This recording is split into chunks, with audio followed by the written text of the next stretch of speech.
jaamu yàlla yi ay ñun noonu ko ko génn kii say doomi ruuxu leen ay say ndigal rek ci leen borom tisal bu ñuul bi waaw lépp say ndigal rek ci leen ne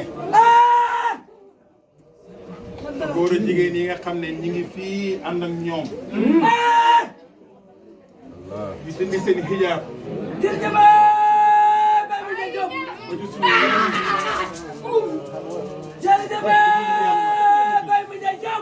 xoolul lenn dudul yàlla déggul lenn dudul yàlla doxul si lenn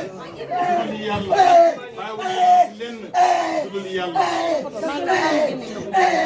xaalis yi ñu indaale yuñ mën a tudd ay yuñ mënta tudd xam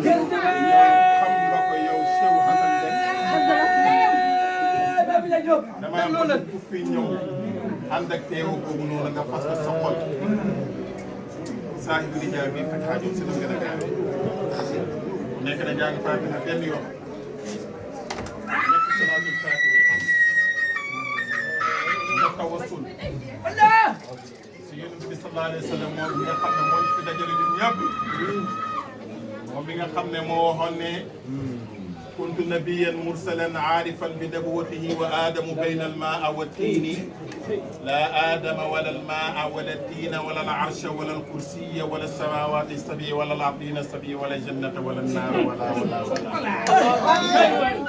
yonent boobu nag dajaluñu fi ñun ñii ñun xam leen kan mooy Muhammadu Rasulullah sallallahu alayhi wa sallam xam leen kan mooy Muhammad ibnu Abdallah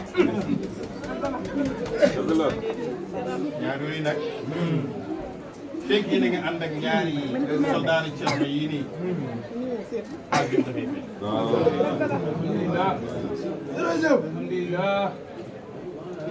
dëgg la. ma ko teg nag xam naa ko. xam naa kuy góor bi doomu ma ñu nii ku sell muy Seyda Arabi dem donc si kéemaani Mawlana Cheikh damaa bëgg képp koo xam ne indi na xaaju fii na ko fas ci kolom ñu jàng Faatiha benn yoon ñetti salaatu Faatiha si kaw ñu xadd yaa ko fii dem fekk jëwee da ngeen ma fekkaat nga ñëpp xaaju dana fa bismillah